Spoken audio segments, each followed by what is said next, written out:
প্রিয় দেশবাসী, আপনাদের সামনে আজ উপস্থিত হয়েছি অত্যন্ত ব্যথিত হৃদয়ে।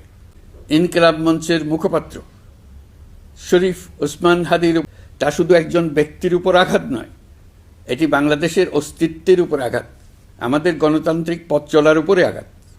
সরকার এই ঘটনাকে অত্যন্ত গুরুত্বের সঙ্গে দেখছে।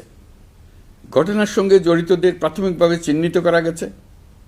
আমি দেশবাসীকে আশ্বস্ত করতে চাই, যারা এই ষড়যন্ত্রে জড়িত তারা যেখানেই থাকুক না কেন, তাদের কাউকে ছাড় দেওয়া হবে না।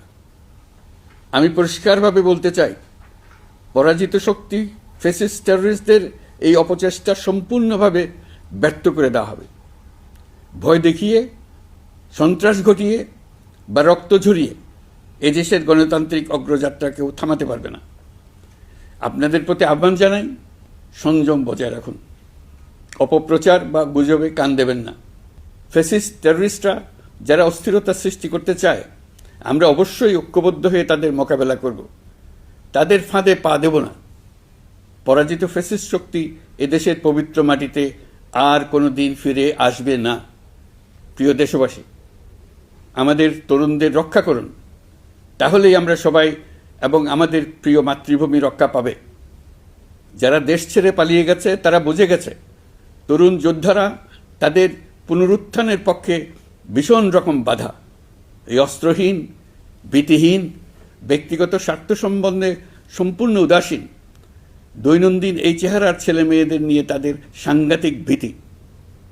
তাদের লক্ষ্য হল নির্বাচন আসার আগেই পথের এই বাধাগুলো সরিয়ে ফেলা, নিজেদের রাজত্ব আবার কায়েম করা।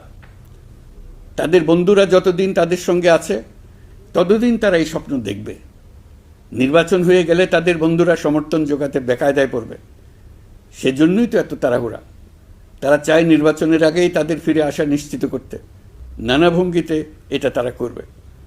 এই চোরাগুপ্তা খুন করার যে উদ্যোগ, তার একটা রূপ। আরও কঠিনতর পরিকল্পনা নিয়ে তাদের প্রস্তুতি আছে। দেশের সবাইকে জোর গলায় বলতে হবে, আমরা তরুণদের রক্ষা করব। এখানে পুরনো আমলের দাসত্ব মেনে যারা আছে তাদেরকে দাসত্ব থেকে বের হয়ে আসতে হবে। উৎসবমুখর শান্তিপূর্ণ নির্বাচন করে আমরা সবাই মিলে দেশের উপর আমাদের পরিপূর্ণ দখল প্রতিষ্ঠিত করব। নির্বাচন অবধি আর বাকি মাত্র 2 মাস। আমরা তাদের উপর নজর রাখব এবং বাকি দিনের প্রতিটি দিন উৎসবমুখর করে রাখব।